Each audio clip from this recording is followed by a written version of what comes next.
Jadi kita lanjutkan sesi yang tadi sempat terputus, ya.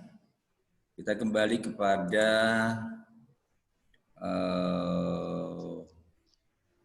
apa namanya abad ini ya. Jadi pada abad berikutnya yang kemudian muncul adalah tadi misalnya ada Syekh Nawawi Al-Bantani, kemudian sebentar.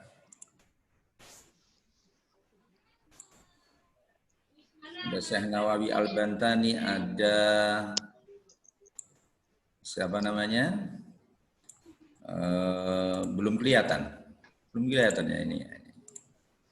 Ada Syekh Ahmad Khotib Al-Minangkabawi. Ya. Kemudian ada Kiai Ahmad Rifai Kalisala. Ini mungkin semuanya pada pernah dengar ya. Kiai Ahmad Rifai Batang itu. Ya, itu juga bagian dari ulama-ulama kita yang meneruskan ya, terbentuknya jaringan ulama Indonesia dengan Timur Tengah. Ya. Kemudian ada lagi ya Ahmad Soleh Darat. Ya, ini juga semuanya saya kira pernah dengar ya. Kalaupun hanya pernah dengar, mungkin kalau mengkaji kitabnya Faidur Rahman, beliau ini salah satu kiai yang juga ahli dalam kitab tafsir dan dinyatakan sebagai guru tafsirnya Raden Ajeng Kartini. Nah, ini beliau ini termasuk pelopor dari penerjemahan Al-Quran. Itu adalah beliau Kiai Soleh Darat As-Samarani, Kiai Soleh Darat Semarang ya. Jaringan-jaringan ulama Indonesia Timur Tengah, ulama-ulama Timur Tengah dengan Indonesia ini kemudian berlanjut hingga abad 20. Di antaranya ada Syekh Mahfud At-Tirmizi, kemudian ada Syekh Yasin Al-Fadani. Nah, ini kan. Ini ulama-ulama tadi yang kita sudah sebutkan, sekali lagi mereka, para beliau ini mempunyai kontribusi besar dalam kajian keislaman, dalam berbagai disiplin keilmuan. Yang menjadi pertanyaan sekarang adalah, disiplin apa saja yang digeluti oleh para ulama ini? Kita bisa lihat dalam slide berikutnya. Ya. Slide berikutnya ini, ya, disiplin kajian yang ditekuni oleh para ulama ada beberapa. Ya, kita bisa lihat misalnya ada tasawuf. Tasawuf ini salah satunya adalah yang sempat terlacak, itu adalah kitab yang ditulis oleh Abdurrauf As-Singgiri, Aceh ya. Judul kitabnya adalah Kifayatul Muhtajin. Kifayatul Muhtajin ini adalah karya tasawuf. Di samping beliau ini mengajarkan tasawuf, mempunyai karya tentang tasawuf, ya. Jadi ini karya-karya ulama abad 17 sampai dengan 18, ya. Itu di samping tasawuf ada juga beliau ini punya kitab Mir'atut Thullab. Ini dalam fan kajian fikih. Ya. Kemudian ada kitab Bidayatul Awam, ini karya Syekh Jalaluddin. Ya. Ada Sabilul Muhtadin, ini Muhammad Arsad Al-Banjari, ini dalam kitab fikih. Kemudian tafsir, ini ada karya Tarjumanul Mustafid, karya Abdurrauf As-Singgiri. Ini yang kitab tafsir ini banyak dikaji oleh orientalis. Ya, karena dianggap sebagai kitab tafsir pertama karya ulama Nusantara. Ya. Kemudian kalau kita lihat di sini, ya, sedikit sekali gitu kan, literatur hadis yang ditulis oleh ulama Indonesia pada abad 17 dan 18. Sangat sedikit. Jadi sekali lagi, fan keilmuan yang menjadi perhatian para ulama itu adalah seputar tasawuf, fikih, tafsir. Yang paling banyak di situ. Dan itu bisa kita buktikan sampai dengan saat ini. Seperti tadi yang sudah saya sampaikan di awal, bahwa kajian-kajian fikih, kajian-kajian tafsir, kajian-kajian tasawuf itu kan banyak di pesantren kan. Kalau hadis itu hanya sebatas kepada kajian salah satu bagian dari disiplin ilmu hadis, yaitu mustolah. Hanya mengenal mustolah atau istilah-istilah yang ada di dalam hadis saja tanpa terus kemudian melanjutkan terhadap bagaimana melakukan kritik atau analisis terhadap hadis. Nah, ini kecenderungannya, sekali lagi saya sampaikan bahwa tasawuf kenapa kok kemudian ini mendapatkan tempat di dalam masyarakat Indonesia? Karena seperti kita tahu bahwasannya Indonesia ini kan termasuk negara ya, di awal itu kan banyak penganut apa? Buddha, Hindu ya, lebih banyak Hindunya, mohon maaf, jadi banyak menganut Hindu kan. Hindu itu kan juga mempunyai keterkaitan amalia yang bukan maksudnya keterkaitan itu artinya tidak sama, itu bukan, tapi kan model-modelnya itu kan sama seperti orang tasawuf itu kan. Ada misalnya meditasi dan seterusnya, sehingga kajian-kajian tasawuf ini mendapatkan tempat di masyarakat Indonesia dibandingkan dengan kajian hadis misalnya. Yang berikutnya juga fikih. Fikih ini juga mendapatkan tempat di masyarakat Indonesia dalam fan keilmuan Islam gitu kan. Yang satunya lagi adalah tafsir. Kalau hadis ini nampak agak kurang dibandingkan dengan 3 fan keilmuan yang tadi sudah disebutkan. Ya.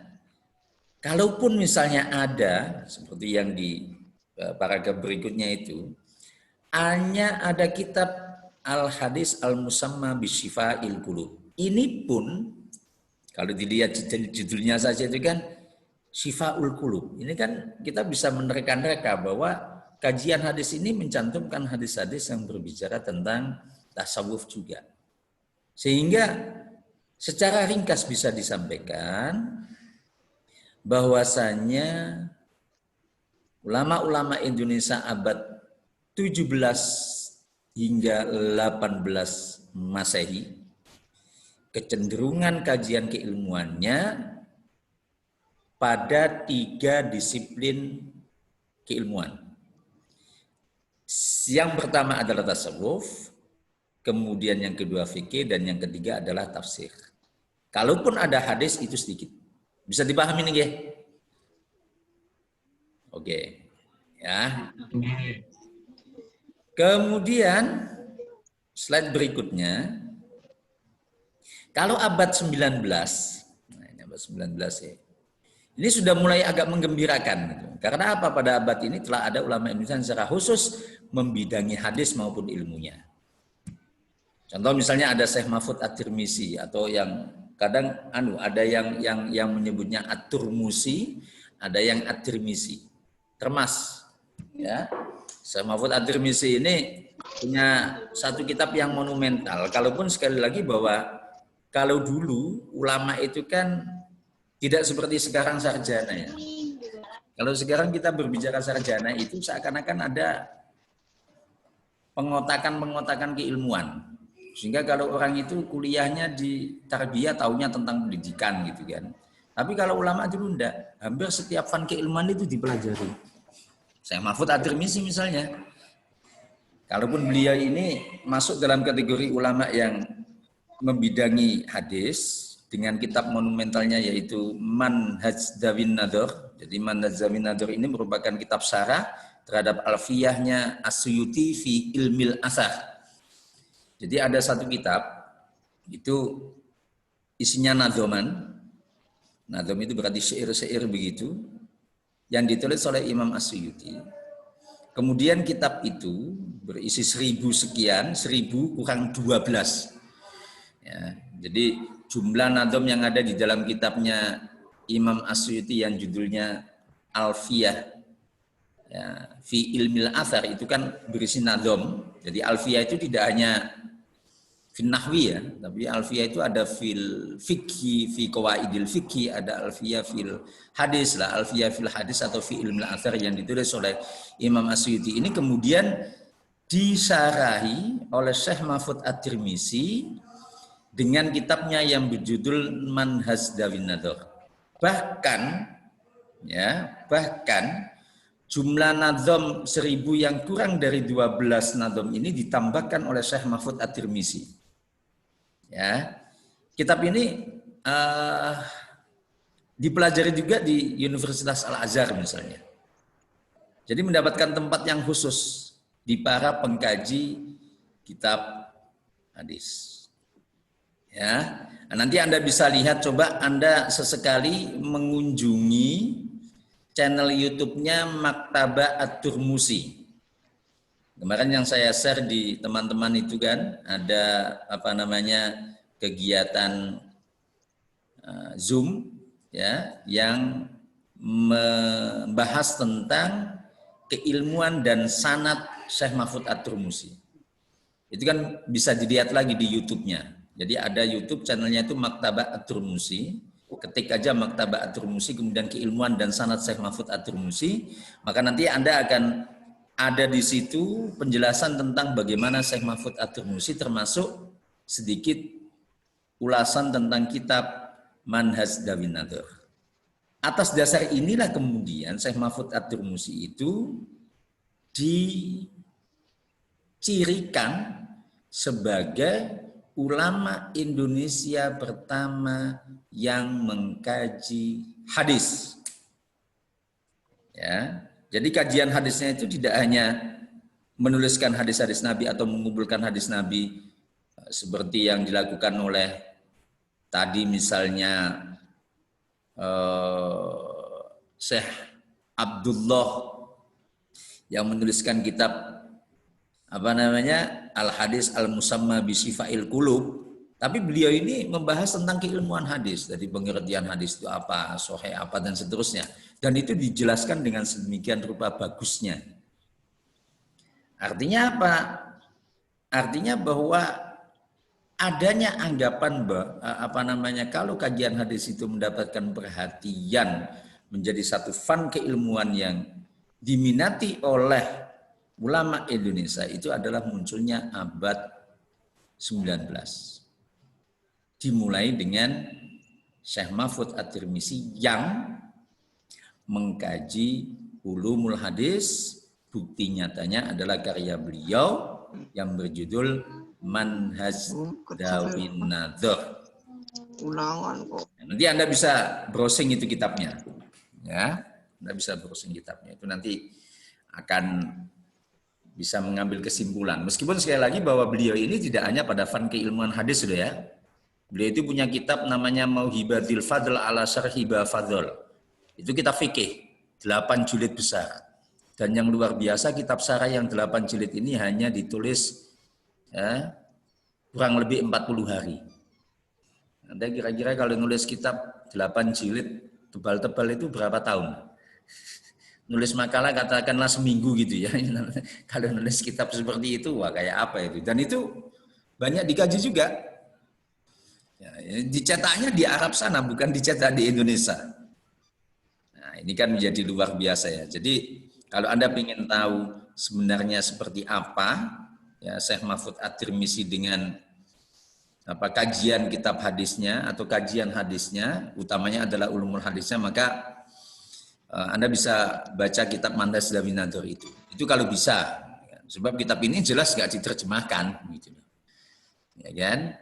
Nah, ini kan menarik. Jadi sekali lagi pada abad ini sudah mulai ada kajian khusus dalam bidang ilmu hadis. Sehingga ulama-ulama Indonesia itu ternyata juga banyak yang muhaddis. Dan Anda perlu ketahui bahwa Syekh Mahfud At-Tirmizi ini menjadi muara ulama-ulama Indonesia untuk mengkaji hadis. Di antara misalnya murid-murid beliau yang ada di Indonesia ada Syekh Hasyim Asy'ari.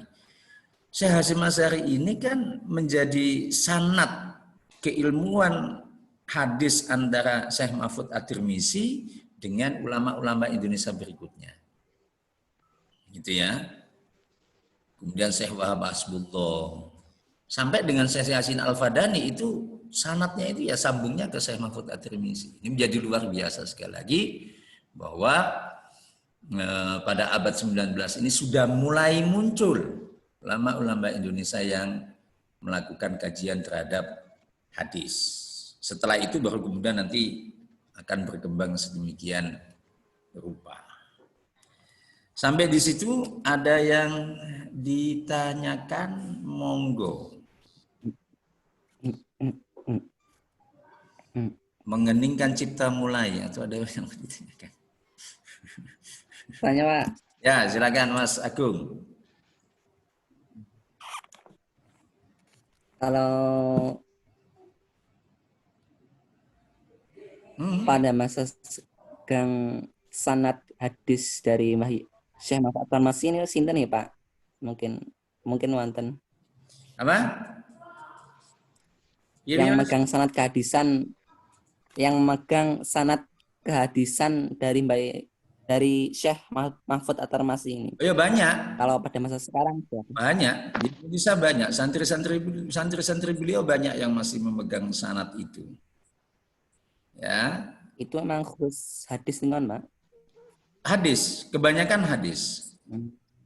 Kan begini kan ya, Syekh Mahfud At-Tirmizi termasuk di bawahnya itu kan ada Syekh Yasin Al-Fadani. Syekh Yasin Al-Fadani ini musnidud dunya. Beliau itu mendapatkan julukan sebagai musnidud dunya. Artinya orang yang mempunyai banyak sanad. Beliau Syekh Yasin Al-Fadani ketika meriwayatkan hadis itu banyak juga yang sumbernya adalah dari Syekh Mahfud At-Tirmizi. Muridnya Syekh Yasin Al-Fadani di Indonesia sangat banyak. Bahkan ada beberapa yang kemudian menuliskan kitab musalsalat. Jadi hadis-hadis yang musalsal itu. Misalnya ada Kiai Abdullah Hamid Al-Maghfurlah ya, orang Jakarta, itu dulu muridnya Syekh Yasin Al-Fadani. Kemudian beliau menuliskan atau mengumpulkan sanad-sanad hadis musalsal ya dari Syekh Yasin Al-Fadani, dan dari sanad itu ada nama di antaranya Kiai Wahab Hasbullah, kemudian Kiai Hasim As'ari, urutan sanadnya itu loh. Ya kan? Kiai Bakir Al-Jujawi, ya kan? Sampai dengan Syekh Mahfud At-Tirmizi sampai kepada muallif. Ya. Ada kitab itu judulnya Nailul Amani. Nailul Amani itu menjelaskan tentang hadis-hadis atau sanad-sanad hadis musalsal yang melalui jalur dari Syekh Mahfud At-Tirmizi. Ini luar biasa. Nanti secara khusus tema-tema ini kan akan menjadi wilayah pembahasan ada di tugas makalah ya. Nanti itu akan kita munculkan. Coba akan kita munculkan bagaimana karya Syekh Mahfud At-Tirmizi dalam bidang hadis termasuk sanad keilmuannya. Anda bisa mengunjungi Google Scholar saya, karena saya pernah meneliti tentang jaringan ulama Indonesia atau jaringan muhaddis Indonesia dari Syekh Mahfud At-Tirmizi hingga kini. Itu nanti ada informasi tentang sanad. Ya, Anda kunjungi Google Scholar saya, itu terus kemudian nanti penelitiannya di situ, atau ada artikel di situ yang membahas tentang peran Syekh Mahfud At-Tirmizi dalam kajian hadis di Indonesia. Begitu Mas Agung? Ada yang lain?